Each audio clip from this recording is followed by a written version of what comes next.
आज हम स्टार्ट करने जा रहे हैं आपकी ह्यूमन फिजियोलॉजी का सबसे पहला चैप्टर, जिसका नाम है breathing and exchange of gases. तो इस चैप्टर के अंदर हमको क्या क्या टॉपिक्स कवर करने हैं, पहले वो सारे टॉपिक्स देख लेते हैं। उसके बाद हम एक एक करके इन टॉपिक्स को वीडियो लेक्चर वाइज कंप्लीट करते रहेंगे। इस चैप्टर का जो इंडेक्स बनता है वो कुछ इस तरीके से है कि जो सबसे पहला टॉपिक हम ख़त्म करेंगे वो होगा रेस्पिरेटरी ऑर्गन्स, जिसमें हम अलग अलग एनिमल किंगडम के मेंबर में रेस्पिरेटरी ऑर्गन्स देखेंगे, कौन कौन से टाइप के प्रेजेंट होते हैं।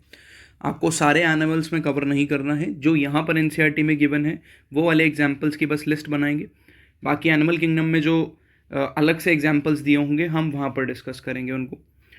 फिर हम पढ़ेंगे ह्यूमन रेस्पिरेटरी सिस्टम, जिसके अंदर हम ह्यूमन रेस्पिरेटरी ट्रैक के बारे में पढ़ेंगे कि एयर कहाँ से कहाँ पे ट्रेवल करती है, आपका कंडक्टिंग पार्ट कौन सा है लंग्स आपके रेस्पिरेटरी सिस्टम का, और कौन सा पार्ट है जिसको आप कहते हो जो डिफ्यूजन में हेल्प करता है, respiratory part which is alveoli of the lungs. Next होगा बेटा मैकेनिज्म ऑफ ब्रीदिंग, जिसके अंदर आप वॉल्यूम्स एंड कैपेसिटीज़ भी पढ़ोगे। मैकेनिज्म ऑफ ब्रीदिंग में आपको इनहेलेशन और एक्सहेलेशन कैसे होती है वो पढ़ना है। उसके बाद एक्सचेंज ऑफ गैसेस देखेंगे हम कि कैसे एक्सचेंज होती हैं gases, oxygen and carbon dioxide, based upon their concentration, कि कैसे ऑक्सीजन जो है वो आपके लंग्स को मिल रही है और लंग्स उसको ब्लड को दे रहे हैं और ब्लड फिर ऑक्सीजन को ले जाकर टिश्यू को दे रहे हैं। नेक्स्ट बेटा आपका है ट्रांसपोर्ट ऑफ गैसेस, कि कैसे ऑक्सीजन और कार्बन डाइऑक्साइड ट्रांसपोर्ट हो रही है। नेक्स्ट रेगुलेशन ऑफ रेस्पिरेशन, कि कैसे रेस्पिरेशन रेगुलेट होती है, कि अगर मैं भागना शुरू कर दूँ या एक्सरसाइज करना शुरू कर दूँ तो मेरा रेस्पिरेटरी रेट बढ़ जाएगा, वहीं अगर मेरी बॉडी रेस्ट पे है तो मेरा रेस्पिरेटरी रेट कम हो जाएगा। तो ये रेगुलेट कौन कर रहा है वो देखेंगे हम रेगुलेशन के अंदर। एंड लास्ट इज डिसऑर्डर, कि रेस्पिरेशन रिलेटेड कौन कौन से डिसऑर्डर हैं जो हमको पढ़ने हैं, जैसे अस्थमा जैसे डिसऑर्डर पढ़ने हैं, ब्रोंकाइटिस जैसे पढ़ने हैं, और आपके जो निमोनिया टाइप के डिसऑर्डर्स हैं जो लंग रिलेटेड हैं, वो सब चीज़ें देखनी है। तो सबसे पहला जो टॉपिक हम देखेंगे वो ये देखेंगे कि क्या रिलेशनशिप है एक्चुअल में लंग्स और टिश्यू के बीच में, या आपके लंग्स का क्या रोल है एक्चुअल में, क्यों लंग्स को इतना इंपॉर्टेंट माना जाता है। तो इस बात को समझने की कोशिश करते हैं। तो बेटा आपको ये बात पता होनी चाहिए कि लंग्स ही आपकी बॉडी में वो ऑर्गन है जो एक्चुअल में क्या करेंगे, आपकी बॉडी में डीऑक्सीनेटेड ब्लड को किस में कन्वर्ट करेंगे, ऑक्सीजनेटेड में कन्वर्ट करेंगे। तो डीऑक्सीनेटेड ब्लड को ऑक्सीनेटेड में कन्वर्ट करने का काम किसका होता है, लंग्स का। और लंग्स ये काम कर कैसे रहे हैं, लंग्स ये काम कर रहे हैं डिफ्यूजन से। लंग्स के पास एटमॉस्फेयर से जो गैस मिल रही है वो है कार्बन डाइऑक्साइड, और लंग्स एटमॉस्फेयर में जो गैस देते हैं, लंग्स को एटमॉस्फेयर से जो गैस मिल रही है वो है ऑक्सीजन, और लंग्स एटमॉस्फेयर में जो गैस देते हैं वो है कार्बन डाइऑक्साइड। ये दोनों गैसेज एक्सचेंज कैसे हो रही है, तो ये हो रही है अपने प्रेशर के ग्रेडियंट के बेसिस पे, कि जहाँ पर ऑक्सीजन ज़्यादा है वो अपने हाई अमाउंट से लो अमाउंट की तरफ मूव कर जाएगा। ये चीज़ हमको डिस्कस करनी है। अभी फ़िलहाल के लिए बात समझते हैं कि क्या लंग्स डायरेक्टली आपकी बॉडी के टिश्यूज़ को ट्रांसफ़र कर देंगे ये oxygen. Answer is no. Lungs जो हैं वो पहले किसको ट्रांसफ़र करेंगे, ये हार्ट को। हार्ट फिर क्या करेगा, हार्ट फिर इस गैस को ट्रांसफ़र करेगा कहाँ पर, टिश्यू में। और ये जो ऑक्सीनेटेड ब्लड होगा ये टिश्यू में जाएगा। टिश्यू में बेटा एक रिएक्शन हो रही है जो कि हमने देखा है, उस रिएक्शन का नाम होता है रेस्पिरेशन।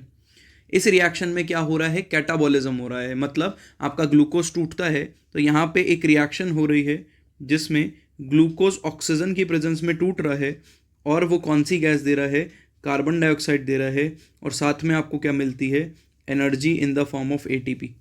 तो ये बात आपको अच्छे से पता है, और वाटर भी निकलता है ऑब्वियसली। तो आपको ये बात समझ में आ रही है कि जो टिश्यू में रिएक्शन हो रही है वो कार्बन डाइऑक्साइड प्रोड्यूस कर रही है और उसकी रिक्वायरमेंट है ऑक्सीजन।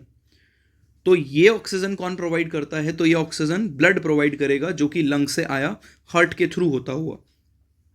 फिर टिश्यू क्या करेंगे, टिश्यू इस ऑक्सीजन को यूज़ कर लेंगे और इस ब्लड के अंदर कार्बन डाइऑक्साइड ज़्यादा हो जाएगी जो टिश्यू से निकलेगी। तो ये वाला जो ब्लड होगा, अब ये ब्लड कहलाएगा डीऑक्सीजनेटेड ब्लड। कौन सा ब्लड कहलाएगा ये, it will be deoxygenated blood.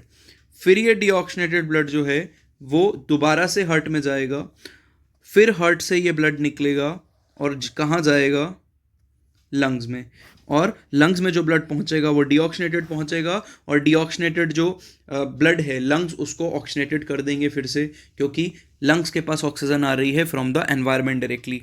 या एटमॉस्फेयर डायरेक्टली। तो आपको ये बात समझ में आनी चाहिए। तो इसका मतलब आपको दो बातें यहाँ से समझ में आई कि लंग्स और टिश्यू के बीच में एक रिलेशनशिप है। क्या रिलेशनशिप है? कि लंग्स का काम है ऑक्सीजन प्रोवाइड करना, टिश्यू का काम है ऑक्सीजन को यूज़ करना, और ये गैसेस को ट्रांसपोर्ट कौन करता है एक्चुअल में? ब्लड। इन गैसेस को ट्रांसपोर्ट करने के लिए प्रेशर पंप कौन कर रहा है? हार्ट। तो एक्चुअल में ये तीनों पार्ट्स आपकी बॉडी के टिश्यूज, विच इज़ एक एक ऑर्गन आपकी बॉडी का, हार्ट और लंग्स, ये तीनों का आपस में बहुत इंपॉर्टेंट रिलेशनशिप है। इनमें से कोई भी चीज़ रुकेगी तो इनमें से कोई भी चीज़ रुकेगी तो एनर्जी बनने की प्रोसेस रुक सकती है या ख़त्म हो सकती है।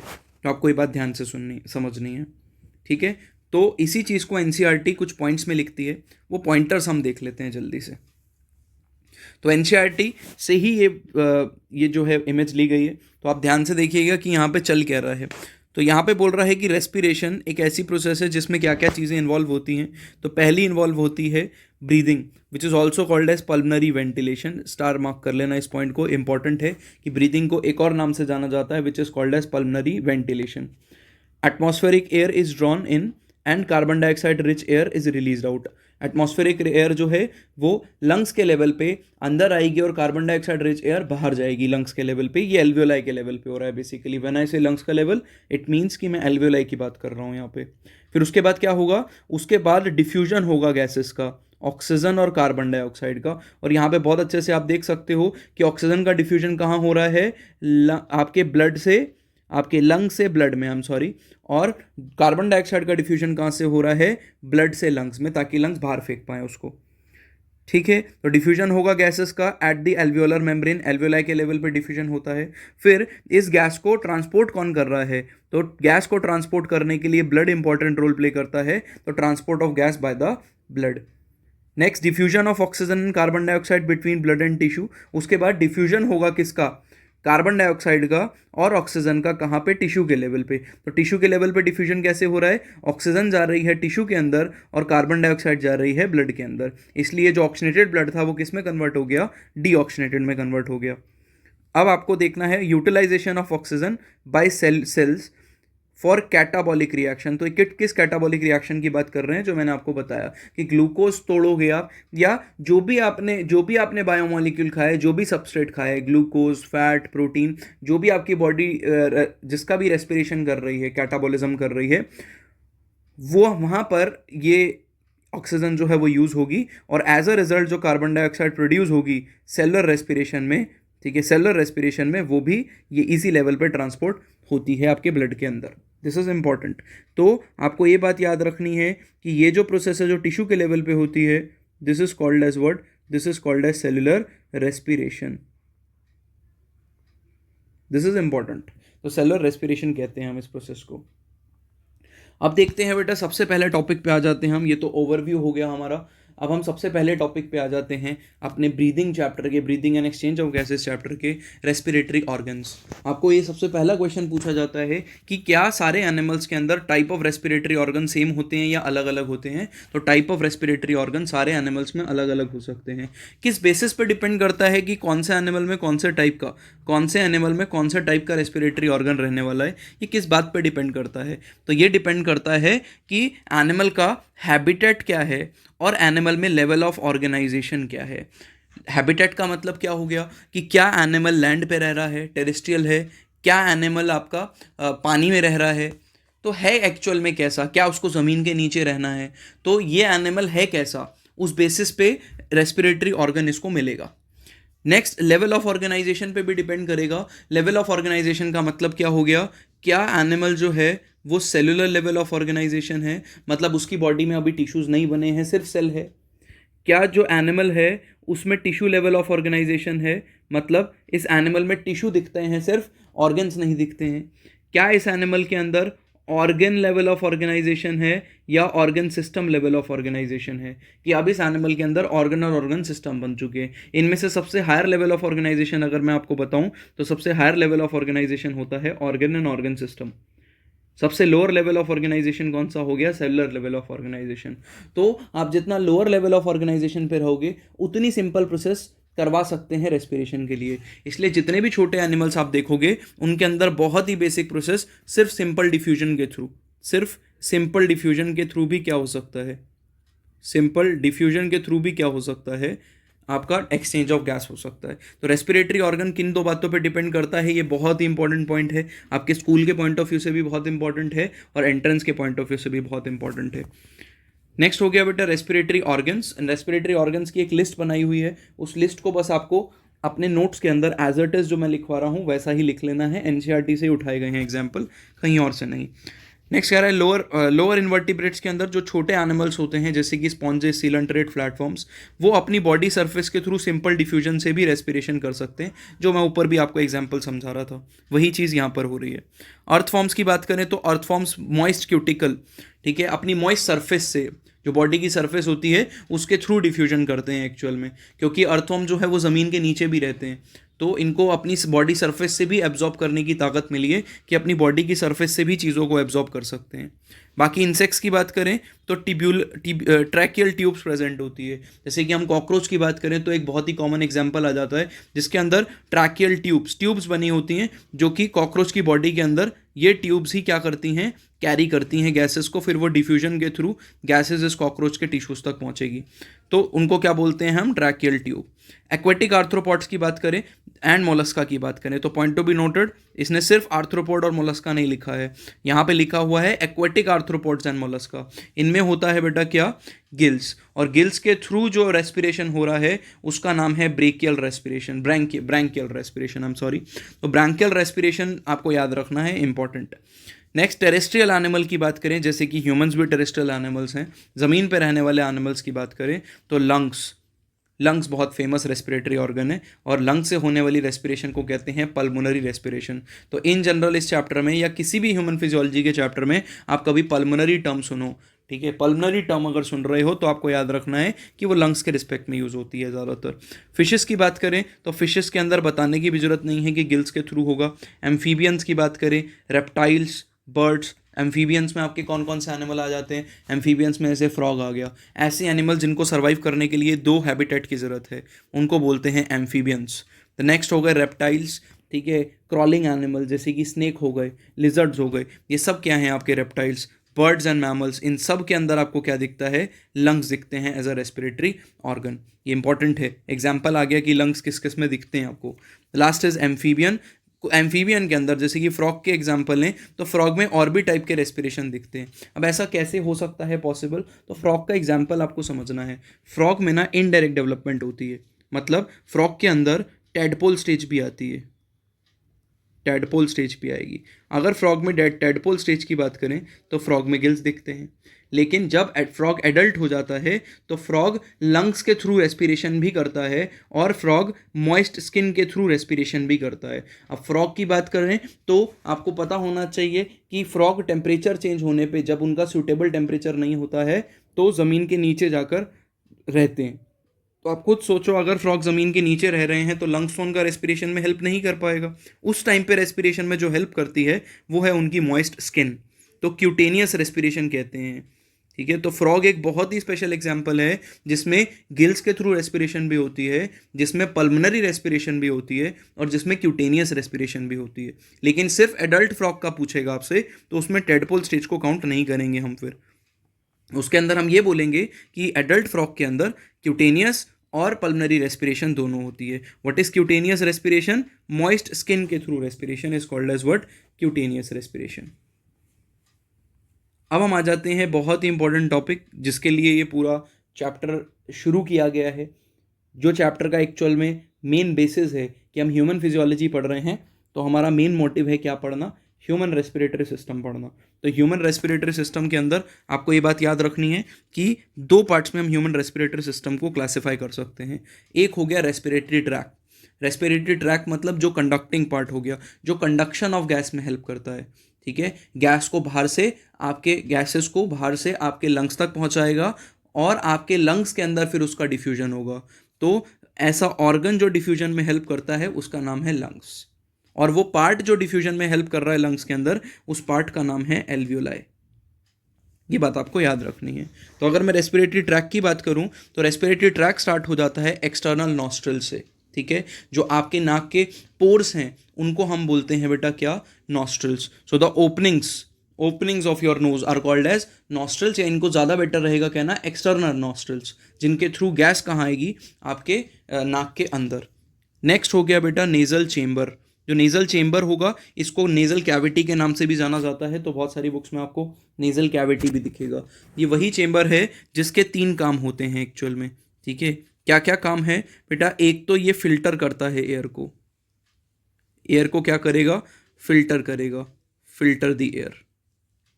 दूसरा काम क्या करता है, ये एयर का टेम्परेचर मेंटेन करेगा, टेम्परेचर मेंटेन करेगा, मेंटेन करेगा, ठीक है। और टेम्परेचर मेंटेन करने के साथ साथ ये एयर को मॉइस्ट भी बनाएगा, ठीक है। एयर को क्या करेगा, मॉइस्ट करेगा, मॉइस्चन द एयर।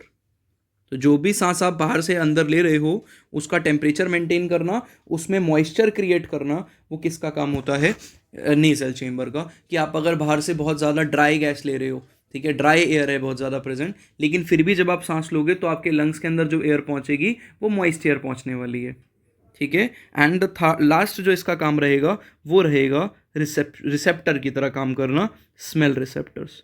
तो स्मेलिंग इसका एक काम रहता है कि आप जो भी गैस लोगे उसमें आपको स्मेल का पता रहेगा, ठीक है। तो आपके ऑल्फैक्टरी रिसेप्टर्स, आपने सुना होगा 10th क्लास में आपने ये बात डिस्कस करी है, जो ऑल्फैक्टरी रिसेप्टर्स होते हैं वो आपके नेजल चेम्बर में प्रेजेंट है, जिनसे सिग्नल आपके मिड ब्रेन में जाता है और यू कैन से ब्रेन में जाएगा, फिर वहाँ पे सेंस होगा कि एक्चुअल में ये तो जानी पहचानी सी खुशबू है, कि ये खुशबू कहीं पे मैंने सूंघी है, कि छोले भटूरे बन रहे हैं तो छोले भटूरे की खुशबू दूर से भी आएगी आपको, तो आप पहचान जाओगे कि छोले भटूरे बन रहे हैं। वो नेजल चेम्बर में ऑल्फैक्टरी पार्ट की वजह से ऐसा होता है, ठीक है। और टेम्परेचर को मेंटेन करना क्यों इतना ज़्यादा ज़रूरी है, क्योंकि आपके बॉडी के टेम्परेचर पे गैस जाएगी आपके लंग्स के अंदर तो कंफर्टेबली डिफ्यूजन हो पाएगी, और आपके जो ऑर्गेन्स हैं उनका टेम्परेचर भी अंदर मेंटेन रहेगा, आपका इंटरनल टेम्परेचर ज़्यादा हिलेगा नहीं, ठीक है। और एयर को फिल्टर करता है, कौन कौन है जो कि एयर को फिल्टर करने में हेल्प करता है, तो बेटा आपके नाक का पार्ट है जिसको कहते हैं वेस्टिब्यूल। एनसीईआरटी में मेंशन नहीं है पार्ट, लेकिन लिख भी सकते हैं आप वेस्टिब्यूल। तो ये जो वेस्टिब्यूल है एक्चुअल में it is lined by hair.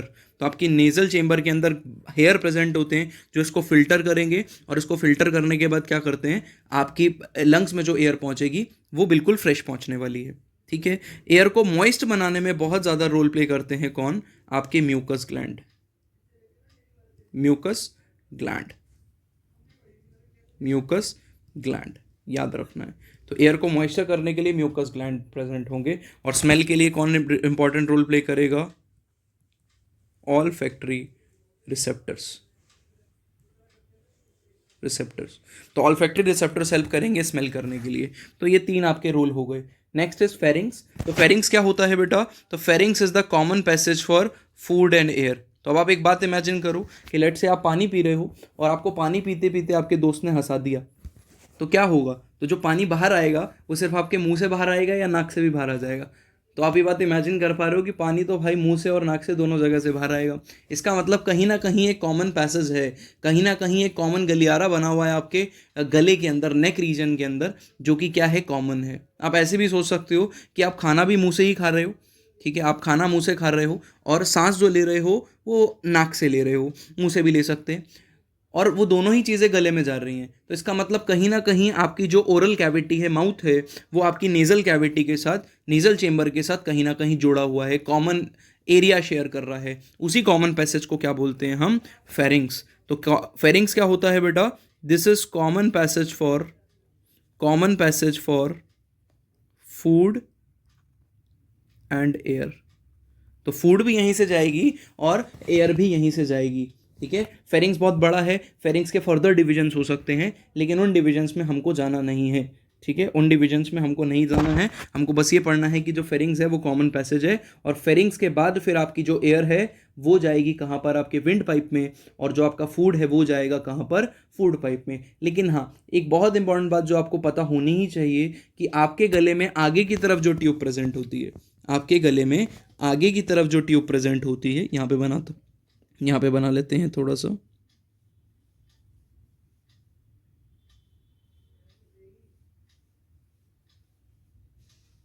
आपके गले में आगे की तरफ जो ट्यूब प्रेजेंट होती है और एक ट्यूब प्रेजेंट होती है पीछे की तरफ। तो आगे की तरफ जो ट्यूब प्रेजेंट है this is your wind pipe, और पीछे की तरफ जो ट्यूब प्रेजेंट है this is your food pipe, oesophagus जिसको कहते हैं। तो आगे ही विंड पाइप है, तो अगर आपका कोई गला दबाएगा तो सबसे पहले विंड पाइप चोक करेगी, विंड पाइप पे आपको प्रेशर फील होगा, पीछे की तरफ फूड पाइप है।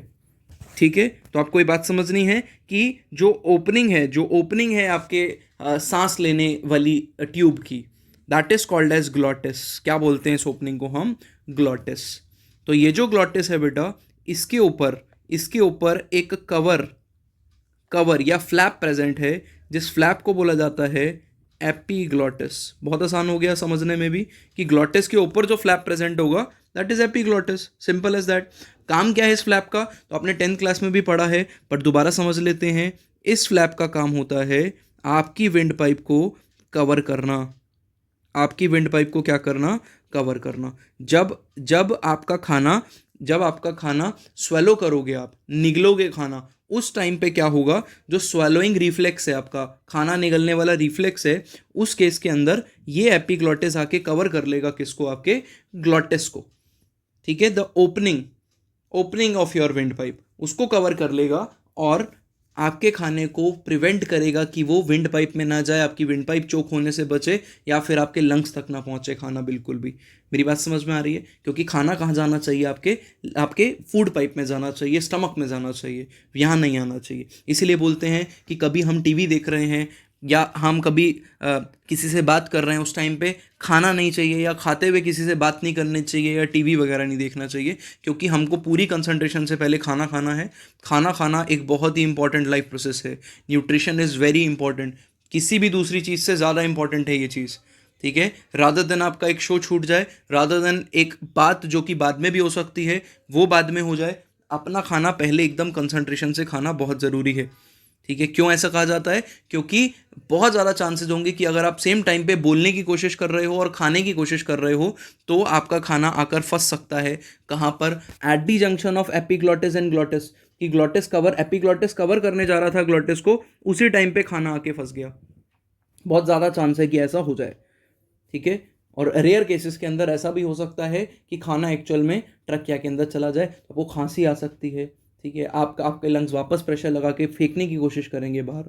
ठीक है, next is your what? Larynx is also called as voice box. क्या बोलते हैं इसको? Voice box.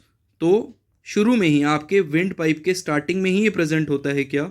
Voice box. तो वॉइस बॉक्स ही हमारी आवाज़ को कंट्रोल करता है।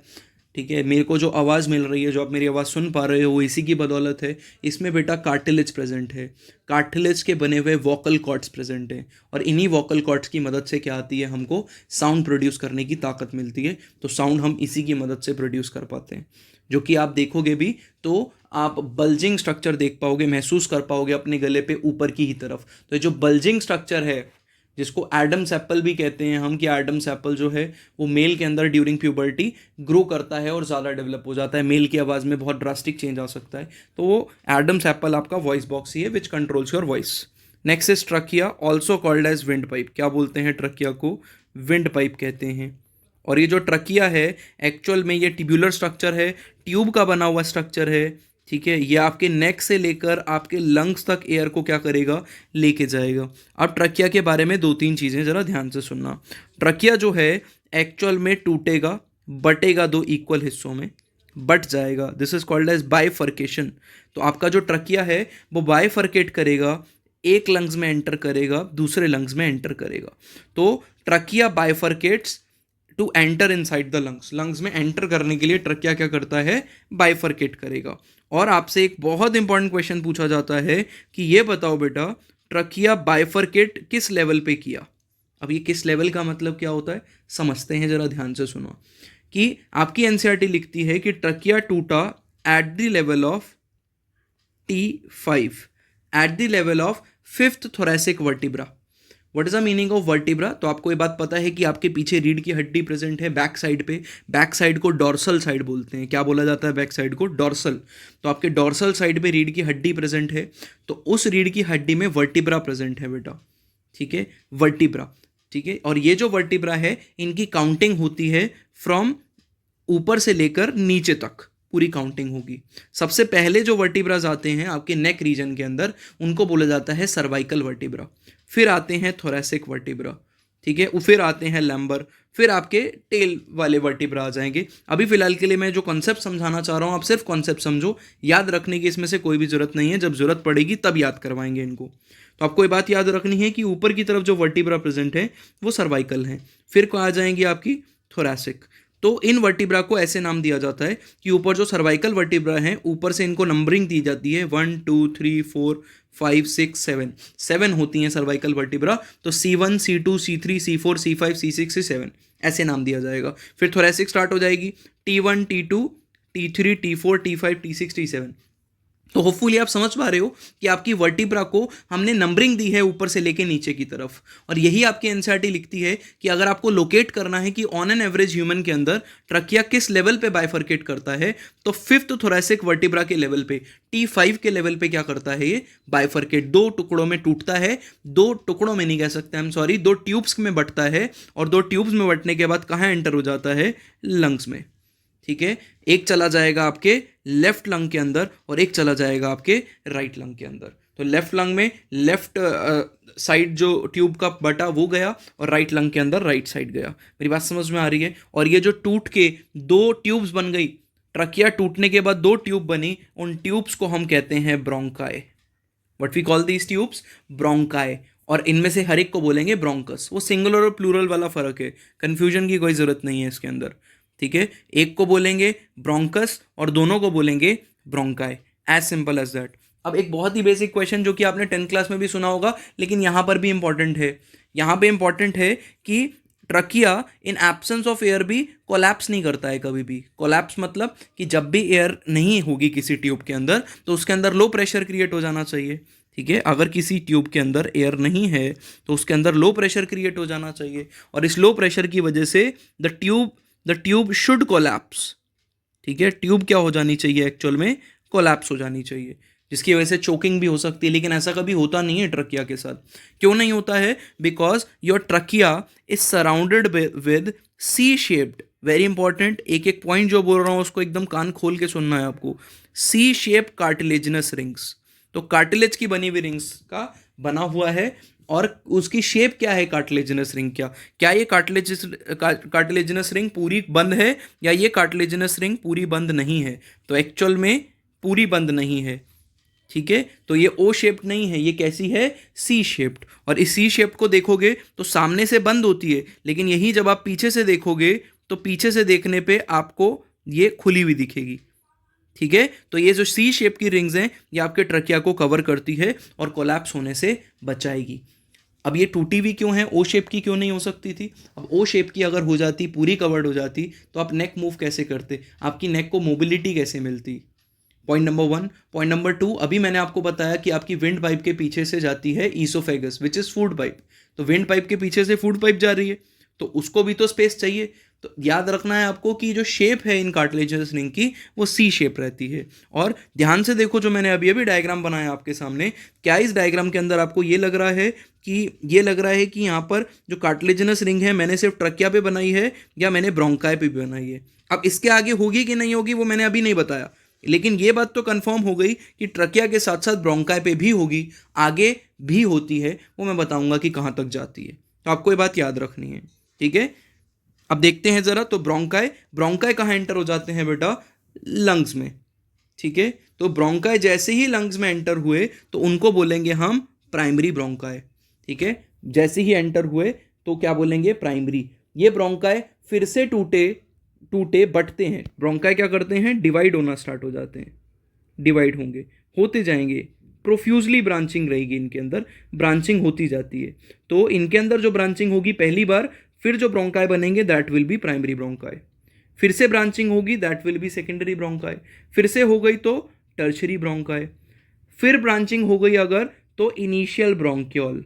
और आपकी जानकारी के लिए बता दूं, एनसीईआरटी लिखती है कि जो ट्रकिया, अब आपके सी शेप कार्टिलेजिनस रिंग है वो ट्रकिया पे होते हैं और वो इनिशियल ब्रोंक्यूल्स तक चलते हैं। तो याद रखना है जो सी शेप की रिंग्स हैं कार्टिलेज की बनी हुई, वो सिर्फ और सिर्फ आपके ट्रकिया तक सीमित नहीं है, वो आपके इनिशियल ब्रोंक्यूल्स तक आती हैं, ठीक है। टर्मिनल ब्रोंकियोल आएगा और टर्मिनल ब्रोंकियोल के पे क्या प्रेजेंट होगा फिर एल्वियोलाई, ठीक है। और ये जो एल्वियोलाई है इसी को बोला जाता है respiratory surface of your lungs या diffusion surface of your lungs. Alveoli के कुछ फीचर्स हैं जो कि यहीं पर मैं दिखवाने की कोशिश करता हूँ कि एल्वियोलाई जनरली इर्रेगुलरली वॉल्ड होते हैं, इर्रेगुलरली वॉल्ड। इनकी जो वॉल होती हैं वो बहुत इर्रेगुलर होती है, एकदम स्मूथली स्फेरिकल नहीं है, ठीक है। ऑन एन एवरेज एक रफ स्फेयर सा स्ट्रक्चर दिखता है आपको, लेकिन वॉल बहुत रेगुलर नहीं होती है इनकी। दूसरा, एक बात जो कंफर्म होती है बेटा वो है थिन वॉल्ड। और इनफैक्ट आपको बताऊं कि थिन वॉल का होना बहुत ज़रूरी है रेस्पिरेशन के लिए बेटा। क्यों इतना ज़रूरी है थिन वॉल का होना रेस्पिरेशन के लिए? क्योंकि अगर थिन वॉल नहीं हुआ तो डिफ्यूजन कैसे होगा? तो थिन वॉल बहुत ज़रूरी है। और ये बात भी याद रखना, जितने भी रेस्पिरेटरी ऑर्गन्स होंगे, मैंने ऊपर जितने भी रेस्पिरेटरी ऑर्गन्स के आपको एग्जाम्पल दिए, सिर्फ एल्वियोलाई पे बात लागू नहीं होती है। थिन वॉल का होना ये एक एक रेस्पिरेटरी ऑर्गन पे बात लागू होगी। अगर ऑर्गन थिन वॉल ही नहीं होगा तो उसके अंदर रेस्पिरेशन भी नहीं हो पाएगी, क्योंकि डिफ्यूजन ही नहीं हो पाएगी। एट द एंड करनी तो आपको गैस की डिफ्यूजन है ना, ठीक है। क्यों? क्योंकि आपको बाहर से गैस को बॉडी के अंदर तक, टिश्यूज तक पहुंचाना है, तो डिफ्यूजन तो करानी पड़ेगी।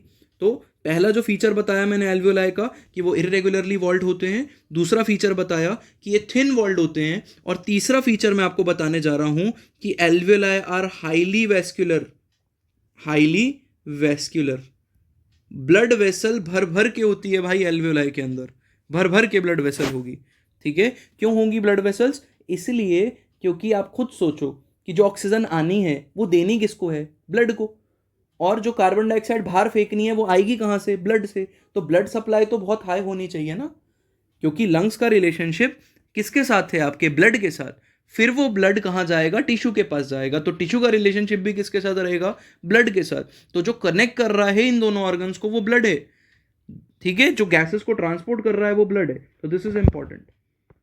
So the next is diagram NCERT वाला। तो एक बार ही फटाफट से देख लेते हैं डायग्राम। आपको एपिग्लॉटिस का डायग्राम बना हुआ है। एनसीईआरटी के डायग्राम बहुत इंपॉर्टेंट रहते हैं, आपको बताने की भी जरूरत नहीं पड़नी चाहिए मेरे को, इसलिए यहाँ पर देखना बहुत ज़रूरी है। फिर आपको वॉइस बॉक्स दिख रहा है, फिर आपको ट्रकिया दिख रहा है, और आप ध्यान से देखेंगे ट्रकिया के ऊपर सी शेप कार्टिलेजिनस रिंग भी दिख रही है, और ये कार्टिलेजिनस रिंग ब्रोंकस तक भी जा रही हैं। ध्यान से देखो जरा, और सिर्फ ब्रोंकस तक नहीं दिखा रखी हैं, ये चेक करो, प्राइमरी सेकेंडरी टर्शरी ब्रोंकाई, आपके ब्रोंकाई तक भी दिखा रखी हैं, ठीक है। और एनसीईआरटी अभी थ्योरी में भी लिखती है, वो भी मैं आपको बताऊंगा कि क्या लिखती है। ये जो आपको दिख रहे हैं चेन जैसे स्ट्रक्चर, ये चेन जैसे स्ट्रक्चर नहीं है। एक्चुअल में आपका जो लंग्स है वो रिब केज में प्रेजेंट होता है, हम पढ़ेंगे। तो ये रिब्स की कटिंग दिखा रखी है। अरे भाई, लंग्स को देखने के लिए काटना पड़ेगा ना रिब केज को, तो जब काटोगे तभी लंग्स पूरा दिखेगा। तो आपका ये वाला जो साइड ऑफ लंग दिखा रखा है, this is your right side of the lung, और ये वाला साइड कौन सा है? लेफ्ट साइड, जिसमें अंदर का पूरा ट्री भी दिखाया है आपको, ठीक है। अगर आप ये बात इमेजिन कर पा रहे हो तो बहुत अच्छी बात है, नहीं कर पा रहे हो तो ध्यान से समझ लो इस बात को कि आपका जो लेफ्ट लंग है ना, एक्चुअल में उसका साइज छोटा है as compare to your right lung. तो left lung is comparatively smaller. उसका रीजन है बेटा ये आपका हार्ट। ये जो हार्ट है, ठीक है, ये एक नॉच क्रिएट कर देता है, एक डिप्रेशन क्रिएट कर देता है। क्रिएट कर देता है मतलब ये नहीं है कि हार्ट बाद में आया और उसने क्रिएट करी। क्रिएट कर देता है, मेरा कहने का मतलब ये है कि आपका जो लेफ्ट लंग है वहाँ पर ऑलरेडी एक डिप्रेशन प्रेजेंट है, जहाँ पर हार्ट आकर फिट होता है। इसको कहते हैं कार्डियक नॉच, जिसकी वजह से आपका जो लेफ्ट लंग है वो छोटा है। अगर मैं लोब्स की भी बात करूँ तो जो आपका राइट लंग होता है वो ट्राइलोब स्ट्रक्चर है। उसके पास कितने लोब्स हैं? 3 लोब्स हैं, 3 कंपार्टमेंट्स हैं, ठीक है। और जो आपका लेफ्ट लंग है इसमें सिर्फ कितने लोब्स हैं? 2 लोब्स हैं। पॉइंट टू में नोटेड, ठीक है। तो ये 2 लोब स्ट्रक्चर है और ये 3 लोब स्ट्रक्चर है। दूसरा, आप नीचे देख पा रहे हो बेटा, एक मस्कुलर मेम्ब्रेन प्रेजेंट है नीचे, डोम शेप की, तो गुम्मत जैसा स्ट्रक्चर दिख रहा है, जिसको बोलते हैं डायफ्राम, ठीक है। तो ये आपके लंग्स का डायग्राम हो गया। उसके बाद आप अंदर एकदम अच्छे से देख पा रहे हो कि ब्रोंकाई, उसके बाद ब्रांचिंग होती जा रही है, और एट दी एंड टिप के ऊपर आपको क्या दिख रहे हैं? ठीक है, ब्रोंकियोल के टिप के ऊपर आपको क्या दिख रहे हैं? एल्वियोलाई। तो बहुत सारे एल्वियोलाई हैं बेटा, ठीक है, लगभग 300 million alveoli average in your lungs present हैं। तो दिस इज इंपॉर्टेंट। अब हम क्या कर रहे हैं? अब हम एनसीईआरटी की स्टेटमेंट रीड कर लेते हैं फटाफट से कि एनसीईआरटी क्या कहने की कोशिश कर रही है, ठीक है। तो एनसीईआरटी इसी चीज़ को जो मैंने ऊपर एक्सप्लेन किया, कितना बताती है, क्या बताती है, वो हम समझ लेते हैं, ठीक है। We have pair of external nostril, जो मैंने बताया, ठीक है, opening out above the upper lip. तो अपर लिप के ऊपर होती हैं ये openings, it leads to the nasal chamber through nasal passage. तो नेजल पैसेज के थ्रू क्या करेंगे, ये नेजल चेंबर में जाएंगे। The nasal chamber opens into pharynx, और फेरिंग्स की डेफिनेशन लिखी हुई है, it is a portion which is common passage for food and air. तो यहाँ पे एनसीईआरटी क्लियरली लिख देती है कि ये कॉमन पैसेज है किसके लिए, फूड और एयर के लिए। The pharynx opens through larynx region into the trachea. क्या बोलता है कि जो फेरिंग्स है वो लेरिंग्स के थ्रू ट्रकिया में एंटर होता है। लेरिंग्स क्या है बेटा, कार्टिलेज का बना हुआ एक बॉक्स है जो साउंड प्रोड्यूस करने में हेल्प करता है, इसीलिए इसको बोला जाता है साउंड बॉक्स। ठीक है, नेक्स्ट आपको कह रहा है कि ड्यूरिंग स्वेलोइंग, जब आप खाना खा रहे हो तो जब स्वेलो करते हो फूड को, तो जो ग्लॉटिस है can be covered by a thin elastic cartilaginous flap. Very important, star mark करने लायक पॉइंट है, क्योंकि क्वेश्चन आ सकता है और गड़बड़ होने के चांस हैं। ठीक है, तो कैसा है, फ्लैप लाइक स्ट्रक्चर है, कार्टिलेजिनस है और इलास्टिक कार्टिलेजिनस है ये। ठीक है, फ्लेक्सिबल है, जिसको क्या बोलते हैं हम, जिसको बोलते हैं एपिग्लॉटिस। ठीक है, एपिग्लॉटिस बोलते हैं। To prevent the entry of food into the larynx, trachea is a straight tubule extending up to the mid thoracic cavity. कहाँ तक एक्सटेंड करती है, आपके थोरेसिक कैविटी में, चेस्ट कैविटी के बीच तक रन करेगी। Then divides at the level of fifth thoracic vertebra. कब डिवाइड हो जाएगी बेटा, ये फिफ्थ थोरेसिक वर्टिब्रा पे डिवाइड हो जाएगी into right and left primary bronchi.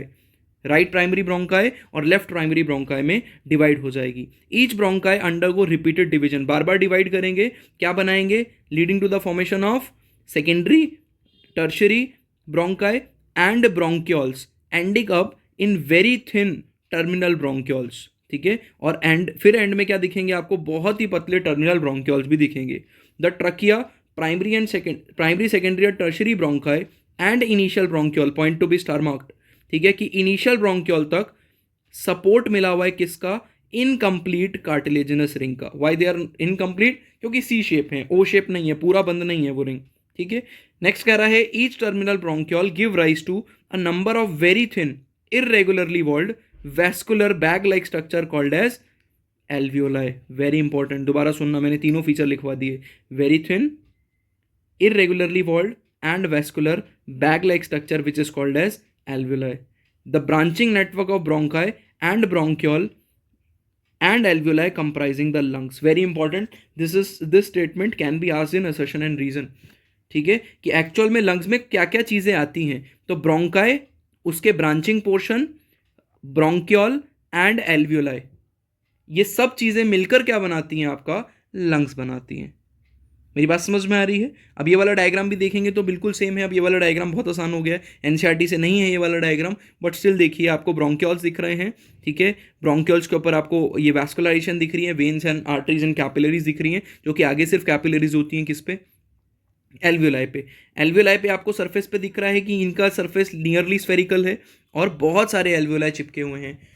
तो ये आपके लंग्स के अंदर का कंडक्टिंग और रेस्पिरेटरी सरफेस की बात हो गई। कंडक्टिंग सिस्टम कौन सा हुआ, जहाँ पर डिफ्यूजन नहीं होगी, जहाँ पर सिर्फ और सिर्फ गैसेस ट्रांसपोर्ट होंगी। और आपका रेस्पिरेटरी पोर्शन कौन सा हो गया, जहाँ पर डिफ्यूजन होगी, जैसे एल्वियोलाई आपका जो है वो पार्ट हो गया किसका, डिफ्यूजन सरफेस का। ठीक है, अब हम एक एक करके इंपॉर्टेंट पॉइंट, सिर्फ इंपॉर्टेंट जो ऑर्गन है उनको डिस्कस कर लेते हैं। जैसे कि लंग्स, तो लंग्स कितने नंबर में होते हैं बेटा, 2 इन नंबर होंगे lungs. What is the location of lungs, तो इनसाइड द थोरेसिक चेंबर आपके लंग्स प्रेजेंट होते हैं। ठीक है, तो थोरेसिक कैविटी जो होगी, थोरेसिक चेंबर, उसमें प्रेजेंट होंगे। प्रोटेक्शन ऑफ लंग्स की बात करें तो प्रोटेक्शन ऑफ लंग्स है रिब केज। ठीक है, अब रिब केज में भी अलग अलग पूछता है कि कौन सी साइड से क्या प्रोटेक्ट कर रहा है लंग्स को। अगर मैं आपके लंग्स को नुकसान पहुंचाना चाहूँ तो ऑब्वियस ही बात है कि पूरा जो केज आपका लंग्स को प्रोटेक्ट कर रहा है दैट इज रिब केज, लेकिन किस साइड से, कौन सा structure of rib cage protect कर रहा है वो याद करना है आपको। ठीक है, जैसे कि डॉर्सली आपकी पीठ वाली साइड से, पीछे की साइड से अगर मैं आपके लंग्स को नुकसान पहुंचाना चाहूँ तो प्रोटेक्शन के लिए आपके पास आपके बोन और कार्टिलेज का बना हुआ क्या, वर्टिब्रल कॉलम। वेंट्रली अगर मैं आगे से आपके लंग्स को नुकसान पहुंचाना चाहूँ तो आपके आगे की साइड पे वेंट्रल सरफेस मतलब सामने की साइड पे एक चाकू जैसी, ठीक है, बोन प्रेजेंट है, नाइफ शेप की बोन प्रेजेंट है, जिसको हम कहते हैं स्टर्नम। ठीक है, इसको चेस्ट बोन भी बोला जाता है। लेटरली मतलब आपकी बॉडी में साइड से कौन प्रोटेक्ट करता है, रिब और लोअर सरफेस से। ठीक है, पोस्टीरियर सरफेस भी कहते हैं इसको, कौन प्रोटेक्ट करेगा, डायफ्राम। तो डायफ्राम प्रोटेक्ट करेगा। ये वाला डायग्राम सिर्फ प्रोटेक्शन समझाने के लिए बनाया गया कि आपको ये जो बोन दिख रही है दिस इज स्टर्नम, जो कि वेंट्रली प्रोटेक्ट करती है। साइड से कौन प्रोटेक्ट कर रहा है आपको? लेटरली रिब प्रोटेक्ट कर रही है। नीचे से क्या सपोर्ट दे रहा है इसको? तो डायफ्राम सपोर्ट दे रहा है। और पीछे से कौन सपोर्ट देगा? Dorsally vertebral column. आपको याद रखना पड़ेगा, dorsal, ventral, lateral and lower side, ये बहुत ही इंपॉर्टेंट है, इन पे क्वेश्चंस पूछा जाता है। ठीक है, वो पूछेगा एमसीक्यू के अंदर कि वेंट्रल सरफेस से कौन प्रोटेक्ट कर रहा है, ठीक है, डॉर्सल सरफेस से कौन प्रोटेक्ट कर रहा है, लेटरली कौन प्रोटेक्ट कर रहा है अलग से, या ऑन एन एवरेज। ये सब नहीं पूछे, बहुत ही सिंपल क्वेश्चन पूछे कि कौन प्रोटेक्ट कर रहा है, रिबकेज हो सिर्फ ऑप्शन में, तो रिबकेज पे हम टिक करके आएंगे। ठीक है, next is covering of lungs. तो आपको याद रखना है कवरिंग ऑफ लंग्स का मतलब, सर आपने प्रोटेक्शन पढ़ा दी, अभी कवरिंग ऑफ लंग्स क्या होता है? अब लेट अस कंसिडर मैंने आपके रिबकेज को खोलकर लंग्स बाहर निकाला, और लंग्स के जिस पोर्शन को मैं टच कर पाऊंगा, ठीक है, जो टच कर पाऊंगा लंग्स की सरफेस को, वो जो कवरिंग है लंग्स की, that is called as covering of lungs, और उसका नाम है बेटा प्लूरा। इसको प्लूरल मेम्ब्रेन भी कहते हैं। ठीक है, क्या बोला जाता है? प्लूरा या प्लूरल मेम्ब्रेन। प्लूरा जो है बेटा वो डबल मेम्ब्रेन स्ट्रक्चर है, आउटर और इनर दो प्लूरा होंगी, बाहर वाली और अंदर वाली। बाहर वाली को पैराइटल भी कहते हैं, not return in your NCERT, तो हल्का सा मैं क्रॉस लगा सकता हूं कि आप चाहो तो याद रखने का, प्रेशर इस पे मत लेना। और अंदर वाली को बोला जाता है इंटरनल को विसरल। एक्चुअल में जो पैराइटल टर्म है ना वो पेरेंटल से आई है, मतलब प्रोटेक्टिव। तो जो भी प्रोटेक्टिव होगा उसको बोलेंगे हम पैराइटल। बात समझ में आ रही है आपको कि आउटर प्लूरा को बोलेंगे पैराइटल प्लूरा, इनर प्लूरा को बोलेंगे विसरल प्लूरा। और आपकी एनसीईआरटी जो बहुत ही इंपॉर्टेंट पॉइंट बताती है, मैं स्टार मार्क कर दूं इसको, कि जो आउटर प्लूरा है that is in the close contact with thoracic lining. इसका मतलब जो आउटर वाली मेम्ब्रेन है किसकी? लंग्स की, वो बिल्कुल चिपकी हुई है आपके किसके साथ?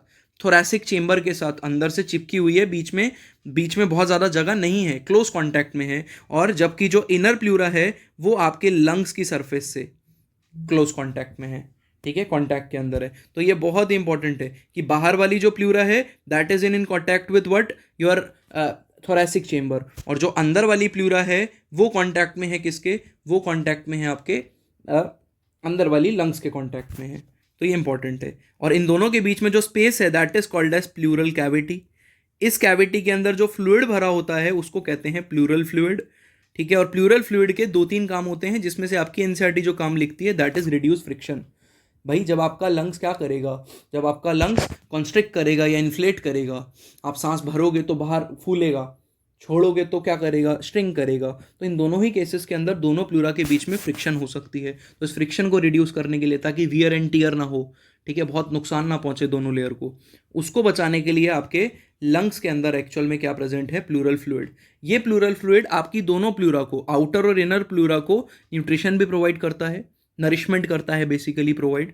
ठीक है, और ये शॉक एब्जॉर्प्शन का भी काम करता है, बहुत हद तक आपके लंग्स के इंटरनल स्ट्रक्चर्स को बचाता है, शॉक एब्जॉर्ब भी करेगा।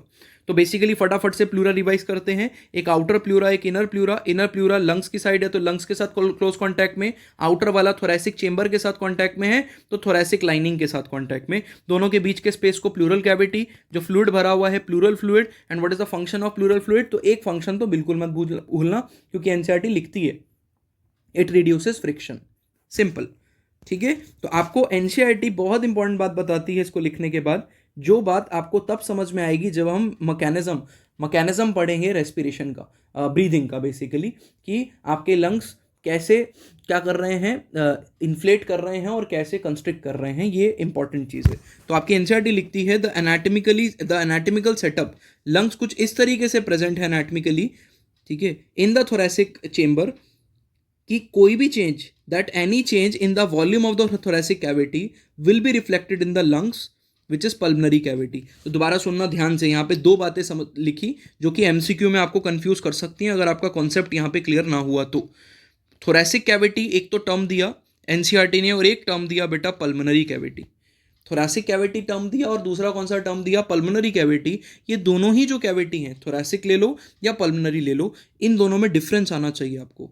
थोरैसिक कैविटी मतलब हो गया आपके चेस्ट कैविटी के अंदर, थोरैसिक कैविटी के अंदर, थोरैसिक चेंबर के अंदर जितना भी स्पेस है उसको बोलेंगे थोरैसिक कैविटी। आपके लंग्स के अंदर जो स्पेस है दैट इज पल्मनरी कैविटी।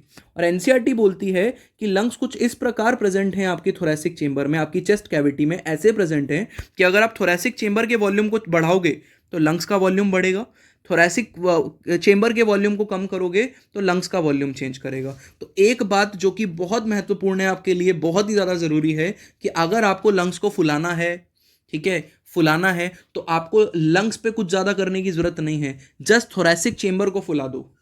और लंग्स को अगर पिचकाना है तो कुछ करने की जरूरत नहीं है, थोरैसिक चेंबर को पिचका दो, लंग्स अपने आप पिचक जाएंगे।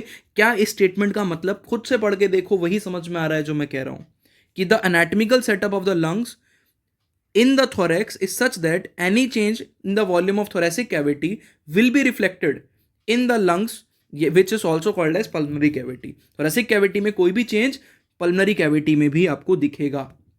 such an arrangement is essential for, ऐसा अरेंजमेंट बहुत इंसेंशियल है किसके लिए, ब्रीदिंग के लिए, ठीक है। We can not directly alter the pulmonary volume, double star mark करना इस पॉइंट को, ठीक है, डबल स्टार मार्क करना। इससे रिलेटेड मैं एमसीक्यू आपको जरूर करवाऊंगा इससे रिलेटेड एमसीक्यूज, जिसमें आपको घुमा फिरा के डायरेक्टली नहीं पूछेगा, बहुत स्मार्टली ये क्वेश्चन पूछा होगा, जिसमें आपको एक बात याद रखनी है कि हम लंग्स के वॉल्यूम को डायरेक्टली चेंज नहीं कर सकते हैं। हम अगर चेंज कर सकते हैं तो किसके वॉल्यूम को चेंज कर सकते हैं, थोरैसिक कैविटी के वॉल्यूम को चेंज करते हैं। क्यों? क्योंकि थोरैसिक वॉल्यूम कैविटी का वॉल्यूम चेंज किया तो लंग्स का वॉल्यूम चेंज होगा ही होगा। लिख रही है एनसीईआरटी, वहीं से उठाइए ये स्टेटमेंट। बात समझ में आ गई? बहुत बढ़िया। अब अगला टॉपिक देखते हैं, दैट इज एल्वियोलाई। एल्वियोलाई की बात करें तो structure and function unit of lungs भी बोला जाता है इनको।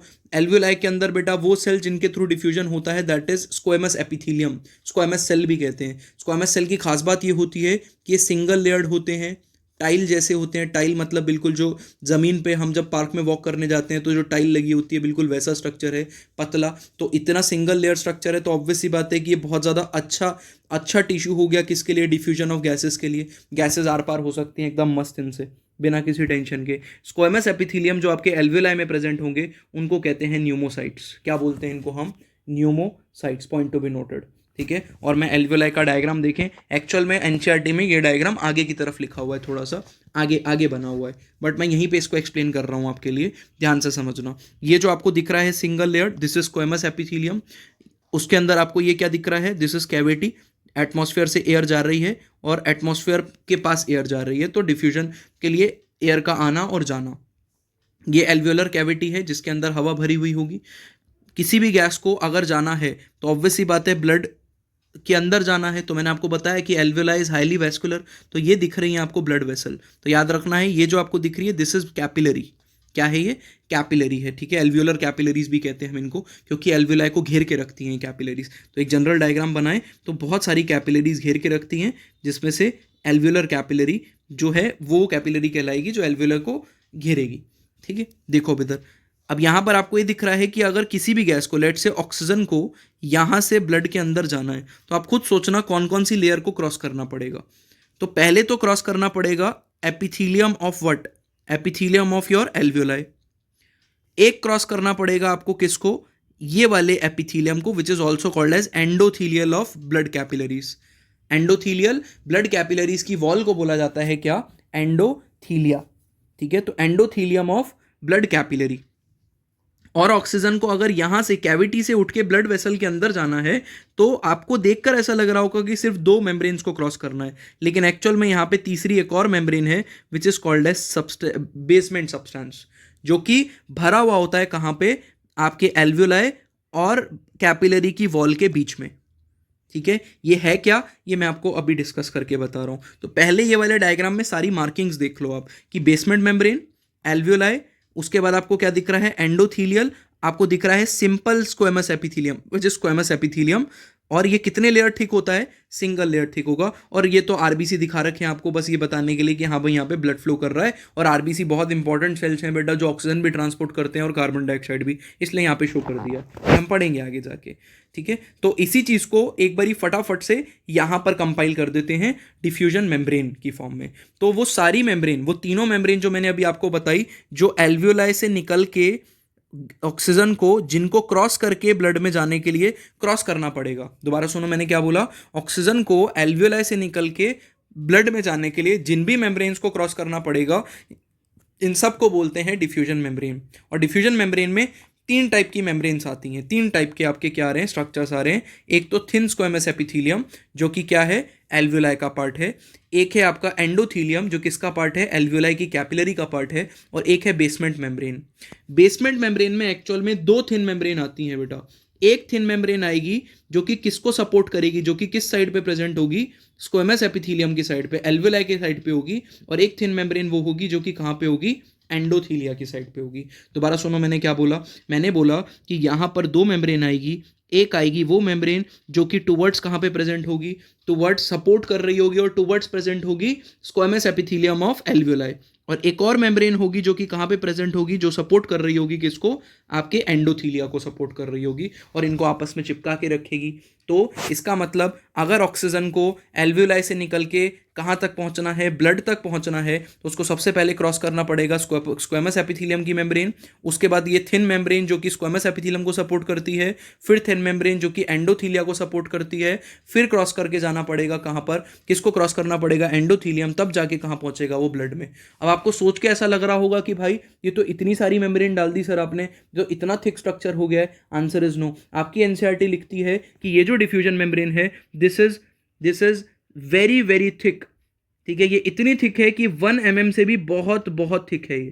ठीक है, it is even thinner, basically thin है, 1 मिलीमीटर से भी, आई एम सॉरी 1 मिलीमीटर से भी बहुत ज़्यादा थिन है। ये आपको याद रखना है। तो ये जो स्टेटमेंट मैंने आपको दी, this is very important statement. ठीक है, ये वाली स्टेटमेंट बहुत इंपॉर्टेंट है, आपको याद रखनी है। डिफ्यूजन मेम्ब्रेन के बारे में एनसीईआरटी ये लिखती है। अब एक चीज़ जो आपकी एनसीईआरटी यहाँ पर नहीं एक्सप्लेन करती है बेटा, वो चीज़ है इंटरकोस्टल मसल्स। ये वाली चीज़ आपको आगे काम आएगी आने वाले टॉपिक्स में, जब हम मैकेनिज्म ऑफ ब्रीदिंग पढ़ेंगे। व्हाट आर इंटरकोस्टल मसल्स, उसको समझने के लिए आपको एक बात समझनी पड़ेगी कि व्हाट इज इंटरकोस्टल स्पेस। तो दो रिब्स के बीच में, ये एक रिब हो गई, ये दूसरी रिब हो गई, दो रिब के बीच का जो स्पेस होता है, this space is called as what, intercostal space. याद नहीं रखना है आपको, समझना है, सिर्फ समझो, हर चीज याद नहीं रखी जा सकती है, समझने के लिए इंपॉर्टेंट है कि ये जो स्पेस है इसको बोलेंगे इंटरकोस्टल स्पेस, और इस स्पेस के अंदर जो मसल प्रेजेंट होती हैं वो है इंटरकोस्टल मसल्स। सिंपल, आपके रिब केज के बीच में, दो रिब्स के बीच में जो स्पेस प्रेजेंट है दैट इज इंटरकोस्टल स्पेस। वहां पे जो मसल है दैट इज इंटरकोस्टल मसल्स। दो टाइप की हो सकती है मसल, एक एक्सटर्नल इंटरकोस्टल मसल्स और एक इंटरनल इंटरकोस्टल मसल्स। और मैं अगर इन दोनों मसल्स की बात करूं तो इसमें से जो एक्सटर्नल इंटरकोस्टल मसल्स हैं ये कॉन्ट्रैक्ट करती हैं और ये क्या करती हैं, रिब केज को मूव करा के बाहर लेकर आती हैं। इसका मतलब जब आप सांस भरते हो, जब आप इनहेल करते हो, उस टाइम पे आपका रिब केज जब बाहर आता है तो उसको बाहर लाने में कौन इंपॉर्टेंट रोल प्ले कर रहा है, that is external intercostal muscles बेटा। और जब आप सांस बाहर छोड़ते हो तो रिब केज को वापस अंदर कौन लेकर आ रहा है, that is internal intercostal muscles. आपके लिए ज्यादा इंपॉर्टेंट नाम क्या रहने वाला है इन दोनों में से, एक्सटर्नल इंटरकोस्टल मसल्स ज्यादा इंपॉर्टेंट नाम रहेगा। ठीक है, तो हमने ऑर्गन्स जो थे, रेस्पिरेटरी ऑर्गन्स और ह्यूमन रेस्पिरेटरी सिस्टम के सारे इंपॉर्टेंट पॉइंट्स जो एमसीक्यू में नीट में पूछे जाते हैं। ठीक है, और वो सारे इंपॉर्टेंट पॉइंट जो नीट में पूछे जाते हैं आपको directly previous year NEET questions करना, मैं भी आपको एमसीक्यू करवाऊंगा। ठीक है, जब मैं करवाऊंगा तो यू विल फील कि यहाँ से डायरेक्टली क्वेश्चंस आए हुए हैं और आने वाले टाइम में भी आएंगे। ठीक है, कोई शक वाली बात नहीं है इसमें कि यहाँ से क्वेश्चन आएंगे। तो आपको क्या करना है, पहली बात आपको ये करनी है कि ये जब आप लेक्चर देख रहे हो तो आपको अपने खुद के नोट्स बनाने हैं, खुद के नोट्स होने चाहिए आपके। दूसरा बहुत इंपॉर्टेंट काम आपको क्या करना है, ह्यूमन रेस्पिरेटरी सिस्टम तक आपको एनसीईआरटी में रीड कर लेनी है। एनसीईआरटी पेंसिल लेकर, एकदम पेंसिल लेकर रीड करनी है। ठीक है, एक एक पॉइंट आपको समझ में आना चाहिए एंड यू विल फील, ये वाला लेक्चर देखने के बाद, अपने नोट्स बनाने के बाद जब आप एनसीईआरटी पढ़ोगे तो आपको ये फील होगा कि मैंने एक्चुअल में एनसीईआरटी को ही आपको एक्सप्लेन किया है, थोड़ा सा बस बेटर वे में, कि एनसीईआरटी सिर्फ चीज़ों को लिख देती है, हम यहाँ पर समझने की कोशिश कर रहे हैं उन चीज़ों को। ठीक है, उसके बाद हम एमसीक्यू भी सॉल्व करेंगे इस टॉपिक से रिलेटेड। ठीक है, तो अगला जो हमारा टॉपिक रहने वाला है वो मैं आपको पहले ही बता चुका हूँ कि नेक्स्ट टॉपिक जो रहेगा इंडेक्स के अकॉर्डिंगली वो क्या रहने वाला है, मैकेनिज्म ऑफ ब्रीदिंग, जिसमें हम दो बहुत ही इंपॉर्टेंट टॉपिक पढ़ने वाले हैं जो बच्चों को बहुत आसानी से समझ में नहीं आते हैं बेटा। उन टॉपिक्स का नाम है capacities and volumes and capacities you can say. तो सबसे पहले मैकेनिज्म ऑफ ब्रीदिंग की इनहेलेशन कैसे होती है, एक्सहेलेशन कैसे होती है, फिर वॉल्यूम्स एंड कैपेसिटीज। ठीक है, तो अगले लेक्चर तक पढ़ते रहो, आप अच्छे से अपने नोट्स बना लेना। ओके बाय, मिलते हैं नेक्स्ट क्लास में।